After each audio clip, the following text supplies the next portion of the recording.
Hi guys, so my talk was basically focusing on the passage that says, forgetting what is behind, I press on towards the goal to win the prize for which Christ has called me heavenwards in Christ Jesus. And my talk, what it was about, it was in sort of two parts. It was about leaving the past behind and pressing on for Jesus, towards Jesus. So if you remember, I started off a sketch with Chris picking up the bags and going for a walk, and basically he was weighed down by all this baggage, and what this sort of represented was things that weigh us down, and there's two sort of categories in which those things that weigh us down fall into. One is the things that we've done, the sins that we've committed, and the other is the things that people have done to us, the things people have said to us, words that they may have spoken over us, wounds that they have inflicted on us in various different ways. These are often lies that we take on board, lies that become sort of part of our identity even though we don't know it. And what they do is they hold us down, they stop us from walking and running that race with Christ in that way. So what I did was I used the story of the woman who committed adultery, and she was brought before Jesus, and they said, "Shall we stone this woman or not?" And Jesus said to them, "He who is without sin, let him be the one to cast the first stone." And if you remember, they all walked away. None of them could throw that stone because none of them was without sin.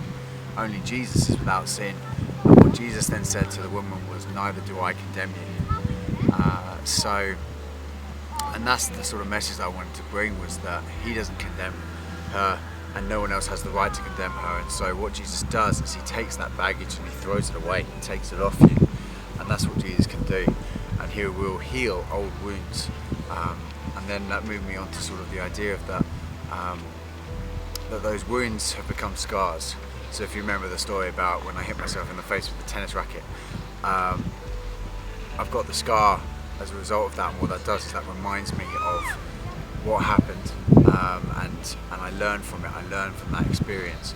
And that's what our scars are, those things that have hurt us in the past. They can't hurt us anymore. That's the thing we've got to remember, that scars don't hurt us anymore. They're no longer wounds. Jesus has healed those wounds.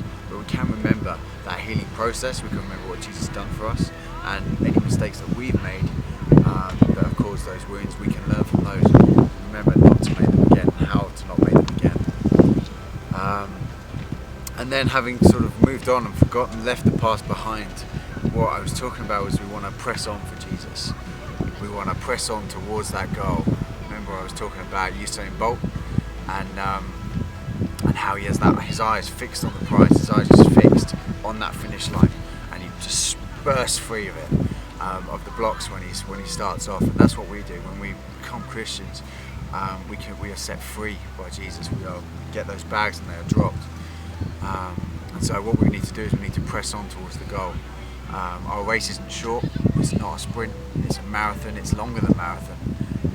But we need to know that we have Jesus next to us, and we can turn to him at any point, and we can press on towards that goal.